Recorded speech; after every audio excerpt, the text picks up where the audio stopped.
Okay guys, this is a review of one of Ben's recent games. Ben's one of my more recent students, but he's developing really well. His Go game is coming on leaps and bounds. And this is a game he played after our online teaching session where we looked at various approaches to Joseki and some basic Joseki moves around the 4-4. So let's just walk through the game. So Ben is black and he's currently about 17Q, and I think his opponent was raked at 13. So let's see what happens. So white plays quite a high move in the middle. It's not that unusual. It's a big territorial move by white to kind of break up black's area, because black has got 4 stones on the board. And so Ben takes another point on the lower side, maybe a little bit low, but no criticism of the move for that. So white makes an approach to the corner, and in line what we've been recently learning is that when you get approached on the corner, you make a base for your stones. This is to avoid white double pincering that stone and actually approaching it on R6 itself and doing what's called a double approach move on the 4-4. So I think that's perfectly good. And white has to protect its stone, so it jumps quite a long way out. It's black's move now, so black stabilizes the group on the right hand side. I'd also be tempted to look at the point around D10 over here, because having this point over here, because having played a move already on the right, you don't want to over concentrate, but again, no criticism. So white breaks up another corner, and I think Ben makes another knight move defense. You know, this is a very normal move, and it's the move that I'd ask lots of my students at this kind of level to practice. If you get a knight move approach, you make a base in the corner. The other alternative is the pincer, but we'll see what happens. So white plays on the right hand side to constrain the development of the group on the R line, and that's perfectly normal. And I may expect here that black would pincer that stone at somewhere around R13, but black goes for defense of the corner. Again, I've got no criticism of that. It's actually putting points in the bank. Black's ahead of points at this stage of the game, and why not carry on? It does leave the 2 stones on Q16 and D16 a little bit isolated, but we'll see how white develops. Notice that white has now got 4 weak groups on the board. It's got 3 individual stones and 1 2-stone group, but it's not very stable, because the 2-stone white group in the lower right corner is kind of vertical rather than horizontal along the edge. Meanwhile, black has got a solid group at the right side and the lower right corner, and a pretty steady group on the lower left side. So it's white to move. So white pushes at black's open point, and so black blocks, and then white makes a shape. It's not good shape, this. It's not a great move by white. This is that famous empty triangle that I keep going on so much about, and it would have been much better if we go back for white to wants to play in that area is make some kind of base like this. I think that would be a better move for white. Anyway, stick with the game. So black, I think, takes the base away from those stones. So the 4 stones now, the 4 stones that white has got here, here, here and here, just don't have a base. Their only choice is to run. So white comes out the other side. White clearly likes this double space jump, and black does a similar move to the lower right corner and protects the points in the corner. White extends to make a base for the stones on the right. I think that's a good move, and I would expect black to make a base for its stone, and indeed it does. All this is nice steady stuff. What does white do now? So now let's look at the shapes. White's got a kind of a small but stable group on the R line. It's got this slightly floating group on the lower side. It's got again a slight floating group on the left around B6 to F6. It's got a single stone, but black's weakest stone on the board now is the one at D16, so I'd expect white to do something with that stone, and indeed white approaches that stone, and black again makes a knight move base. black blocks on the other side, and sorry, white blocks on the other side, and black comes down here. I'm not very fond of this move. I think it's too low. I think it's protecting something that may not happen, and I think black would have been better to either come out, or maybe to protect the points, or pincer. If you're interested in the points, then this move is perfectly good. If you want to attack, you can lean on this stone in this kind of fashion. This is almost a double approach Joseki. There are a range of moves for black, but I'm not very fond of this one because white comes down, and then black makes the first, and I think it's only the first in this game, of what I consider slack moves. So this move. So we can see that when black played on G 18, that's a stone played. Now white plays, and then black has to play another stone to sort of protect the stone that he just played. And wouldn't it have been better for black to have done something along the lines of here, white, and then here, and then black stable in that corner? The joys of hindsight. So I'm not fond of this. This is the first of what we've come to know as slack moves. So white attaches on the right hand side, and black harness. I think that's perfectly good. White comes out. Black could Atari once on the S16 line, but I think black comes across. White comes across. Black should Hane here and make a tiger mouth, and indeed it does. White comes out. Black should extend again at N15. This is all great stuff, Ben. Really good. White comes out. You can extend one more time in that area, or you can make a shape move. I think, going back on it, I think this move is better. It starts to put real separation pressure on these white groups, and when you fold, the move that you do in the game, oops, stop coming out, this one here, it gives white an opportunity to connect. So white plays here,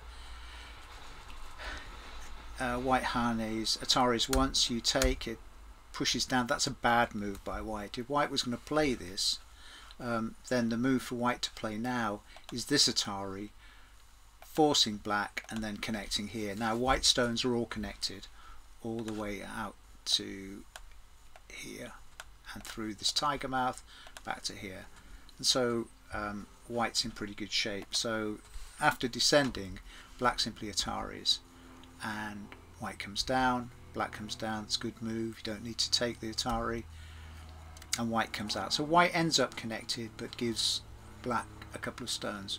Black now has a center, can play anywhere on the board that black wishes, and black defends the points in the corner. White makes a diagonal move, which I'm not sure. I would expect white now to black to play at D15. Yeah, this move, it's not wrong, but it's just a bit passive. Can you see how let's go back to this. This move gives white more problems, and it actually gives black a direction out of the corner here, whereas the move you play is just inviting white to shut you in. So if we go back to the mainstream of the game, you play there, white protects that side, and white's jumping around a little bit, so you counter protect, and then white jumps in. So white thinks that it can destroy the corner, and unless black makes terrible mistakes, that's just not possible. Black's got too many outside liberties to fight with, and even if white managed to reduce black to one eye, black's got lots of room for manoeuvre. And these two stones here, the two white stones, are as yet very weak and vulnerable to a black invading in between, because these two stones are also weak, and so black coming in between would put those two groups under attack simultaneously. But black has first got to deal with what's happening in the corner. So black connects and shuts the white stone in. White makes a Kosumi, trying to, I think what white now has in mind is B18, And so I think it's a great move, Ben. You played b18 because b18 by white would actually set up almost a ko in the corner. It would set a ko up in the corner even though black's got the outside liberties. So there, white takes the outside. Again, I don't like, I think your move here, no, that's good, is the tiger mouth is right. White pushes, you come out. That doesn't really do anything for white. You Atari. Black runs away, white runs away. And I would expect now to see black play at a17. But that's probably just as good. Okay. Black should now play at h15. You have to ask the question at this point, what could white do? You've just spent the move. If you spent this move, you're worried about white playing there. But let's just explore that. Say black had played, instead of that, black had pushed out here again, and white descends. So black takes, and white pushes in, and black takes, and white pushes out, and black Ataris, and white's got no move. Okay, what about if at this point white descends, black takes, white pushes out, black Ataris, white cuts, black cuts. There's no move there, as you can see. So actually the move 2 doesn't work at all. If white played move 2 and you'd played this one,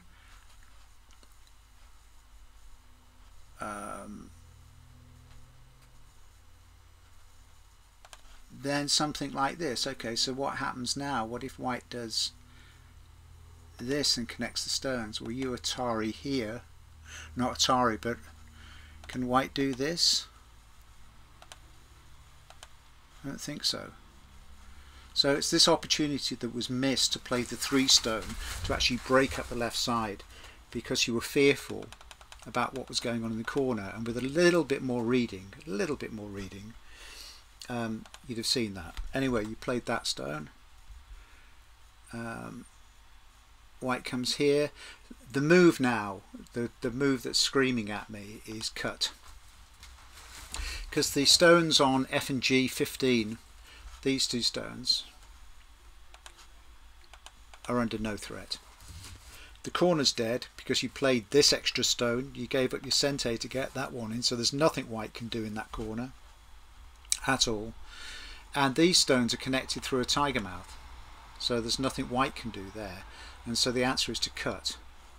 I think in the game you bent and protected, and so you're protecting something that doesn't need protecting. And again, you could either cut here, as we've suggested here, or if you don't want to cut, break up the left hand side while it's still weak, while it's still thin. This area, white is now getting stronger here because these are pretty much connected through to this living group here, but these guys are still weak, and so that's when you need to attack them. Okay, let's go back. So you bent and white blocked. Did you need to do anything now? No. Okay, so this was a monkey jump. Now a monkey jump, again, I'm not going to criticize it and say it's wrong, but it's just, a monkey jump is a maneuver that we tend to use towards the end of the game when we're sealing up the edges. Much better move for black here is simply just to come into this space here, somewhere like even here. White might pincer, but then black can, what does white do if white descends? This involves a ladder. I think there are other things that can be done there rather than the monkey jump. So white responds to your monkey jump, so you have to connect under. So you're kind of crawling on the edge here, which isn't pretty looking. White pushes in, you Atari, black connects, you fix the cutting point. White presses, you make another tiger mouth. White comes out, you come out, white presses at your monkey jump, so you come up, white comes up, you go along, white goes along. You really need to jump up now. I think you go along one more time, but let's look at this. What happens if you jump? White cuts, black, white, black, white, black. There is no answer for white there, and so you gave white an extra bit of space by continuing to crawl. White threw in, which is hopeless, it doesn't work, although he does make some defects in your shape which he exploits later. Then you come again, then you go again, and again you could jump up here. Jump up, white, black. White can't descend because can't do that, suicidal. White could come outside, you just connect. White could start a ko here, which would be a bit uncomfortable, but on the whole I think you're giving too much here. You're letting white build this wall, and now you come up and white cuts a new Atari and you press down, and white moves away, you connect. White Ataris, I would expect you to connect now. Yes, if you don't, you see, if you connected here after white's move rather than taking,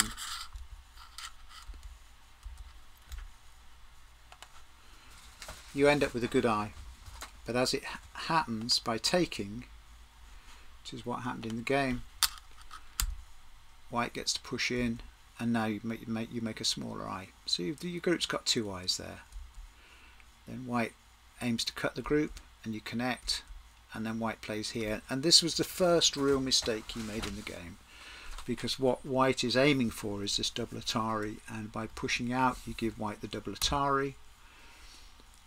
You quite rightly connect on that side to protect the territory on the lower side, and white cuts through, which Ataris the 3 stones on the A line that you save, and white takes the corner. And all of that comes down just to misreading this, because the move there is that one, and now white stones are cut off behind, and there's nothing they can do.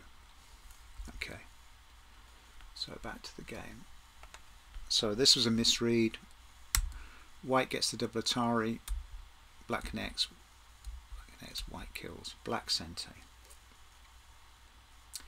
You see how what's happened here is all of these these black stones here on the left hand side have actually contributed 2 points of territory to black, and that's 1, 2, 3, 4, 5, 6, 7, 8, 9, 10, 11, 12, 13, 14 stones to enclose the 2 points at A12 and A10, whereas what white has got out of that exchange is this wall that's now radiating power across the board towards the center of the board, and white has taken the corner out. So white is perfectly happy with this, and this was all about the fact that the monkey jump was not the right maneuver in that circumstance. This is way too small. White's unconditionally alive, there's nothing you can do here. This cut would be viable, coming out here would be viable, jumping up here would be viable, but this move is just way too small. And white attacks this corner now. You block. White likes this move. I would expect to see now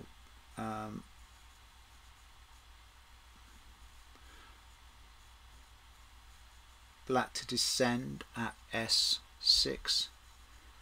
You play the Atari, white connects, and now black must connect at S6. Tiger Mouth does the job. White tries to live in the corner and shouldn't be able to. You wedge in between. White Ataris, and now black must descend. If black descends, white cannot allow black to connect out by playing at T4. So white will play at T4.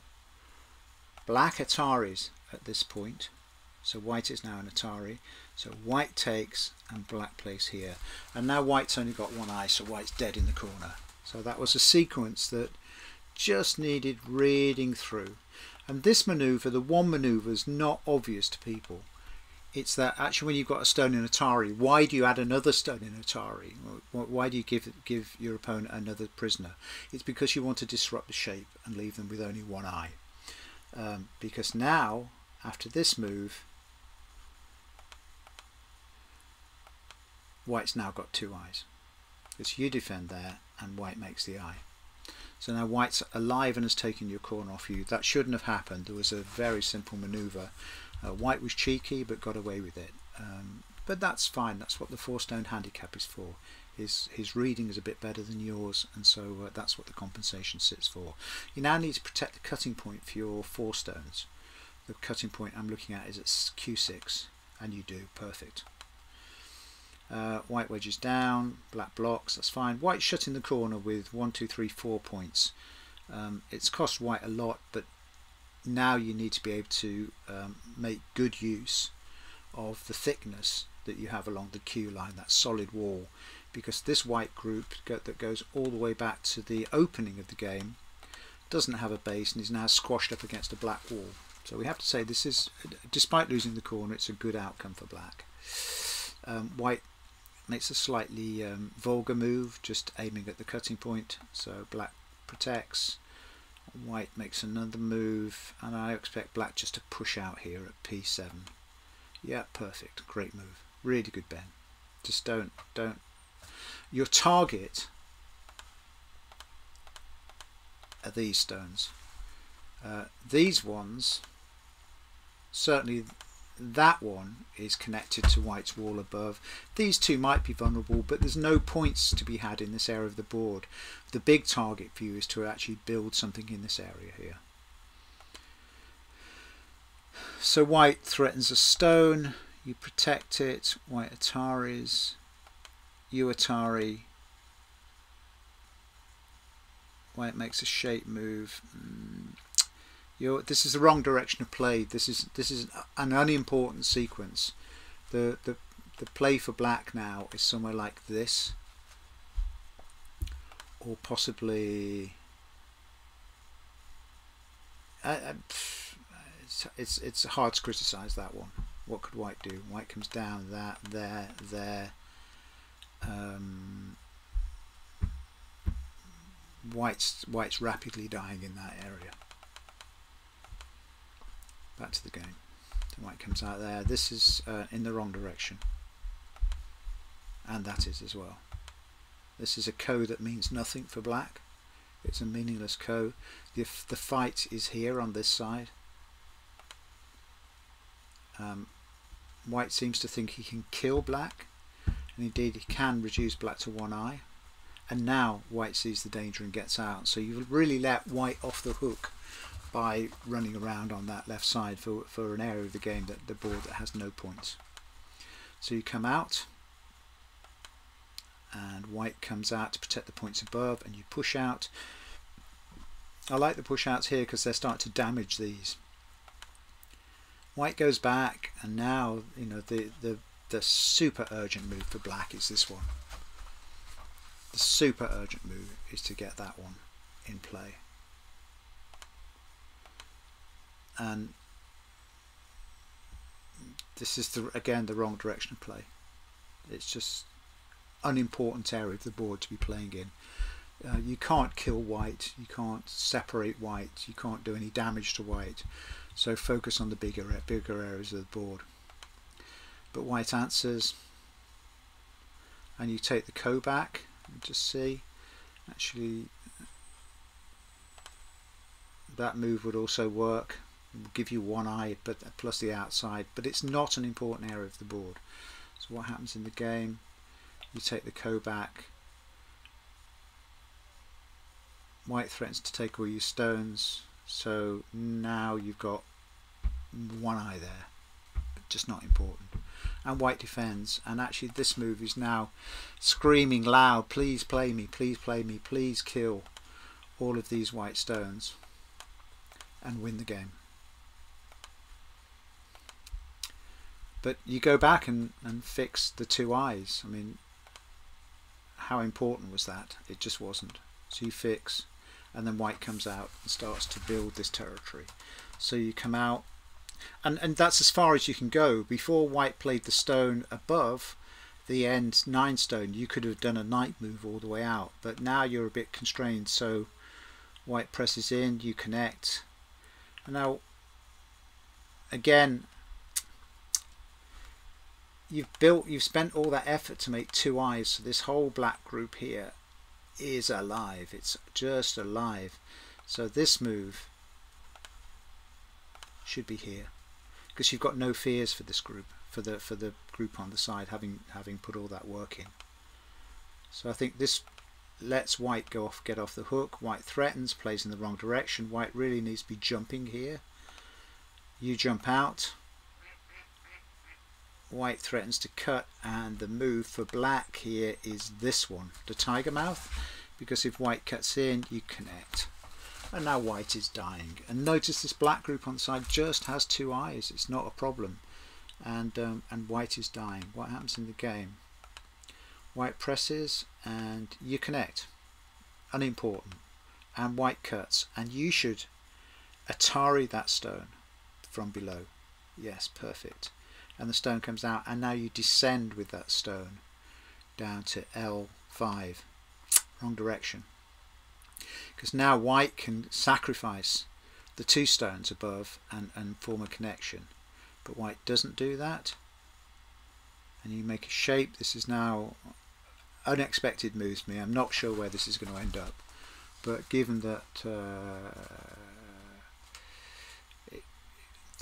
to me, the white's area here, from here all around here, is looking really quite large now, and might be enough compensation, because black has got very little points here and black's got very little points here. This is a huge number of stones for 2 points on the left, and another huge number of stones for 2 points on the right.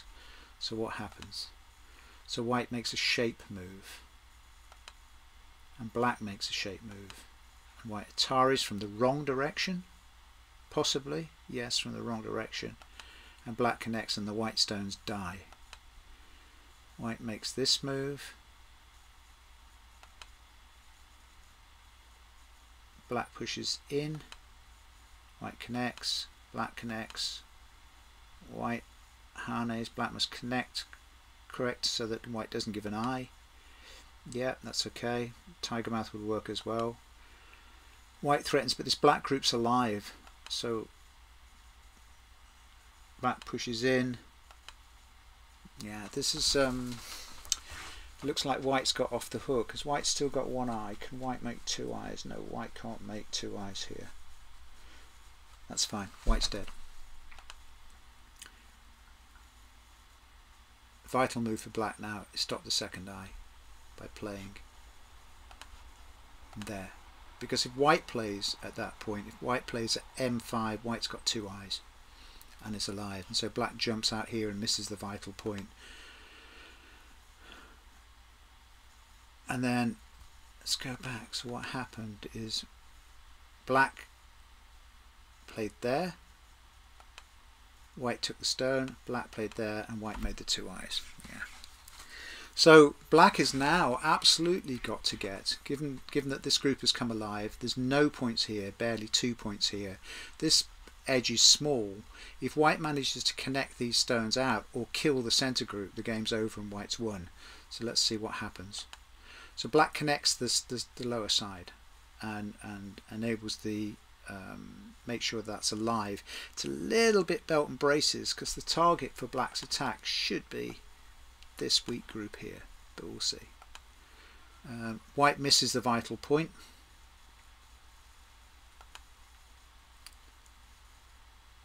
Black plays that one, but white immediately Ataris it, and black has to defend it. These moves where we play a stone like that we immediately have to fix are just generally bad slack moves. The move to play here for black is this one here. This white can't do this. Atari, connect, black, and black gets some shape in the middle. You know, there's one eye here, and it's almost completing this eye, because white will have to play there, then black makes an eye. And it looks like black can live in the centre and destroy all of white's territory there. So let's go back to the game. Black plays this move, white immediately attires, and then black fixes. That's very poor. And then white fixes the cutting point, and so manages to connect the white stones. So the black stones in the centre are now out on their own. They're deep inside a white ring of steel, and they've somehow got to get out. So black makes a good shape move, and white starts to press to take away the eye space for this group. And that's another eye stealing move, and black tries to make an eye. White again moves. I don't like that move. That's another empty triangle. I think that one should be there. Absolutely it should be there. But that's an empty triangle. White pushes in.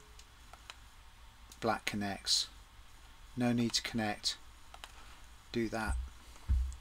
And that's a much more attacking move, and it protects this cutting point, so that becomes an eye.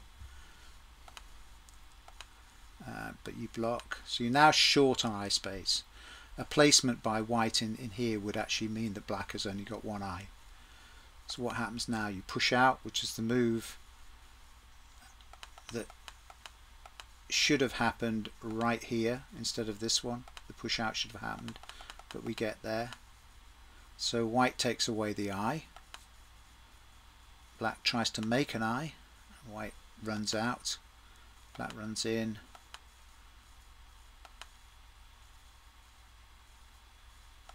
Black blocks. White presses from the outside. Black has still only got one eye here. Black's now got one eye. That's one eye.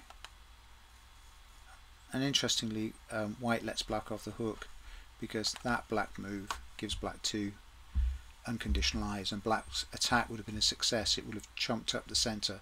The game's close, but in terms of points, because black's points here and here are so few compared to the number of stones invested. But yeah, black makes the play and gets two eyes. And white blocks, and black cuts. That's an interesting move, and white now really must connect at M14, otherwise the group in the mid-centre is going to be in danger. And white plays there, and black indeed does cut. That's very nice. If you read that out, Ben, I'm impressed, because that means from your now living group you've launched a great attack. So white plays there to make some eye shape, and black should really throw there to destroy that eye shape, I believe. You push out, white will respond. You make a tiger mouth, and you kill the white group. That's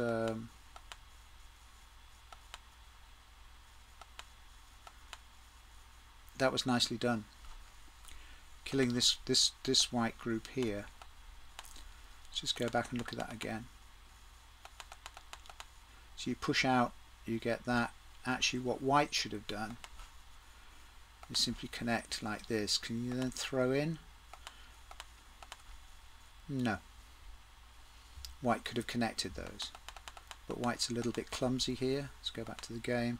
Black, white, Hane's on the outside, and black kills the four stones.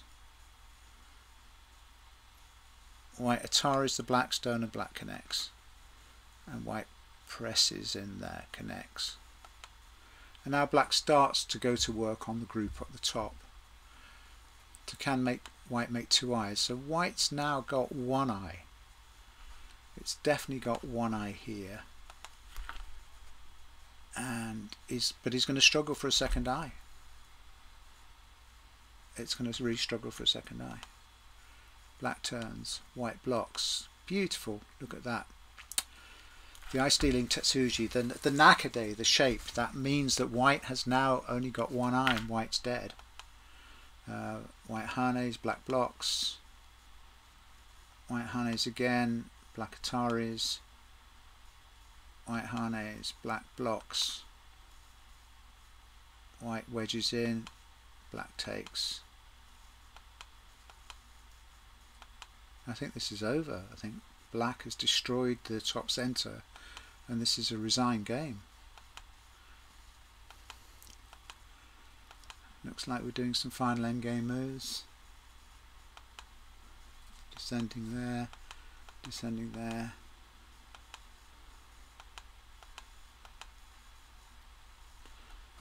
You didn't have to kill, but it's okay. White's only got one eye. There's nothing black can do here. Sorry, there's nothing white can do. This is forlorn. J19's a false eye. You didn't need to take those either, I don't believe. You're just taking a point off yourself, but nonetheless.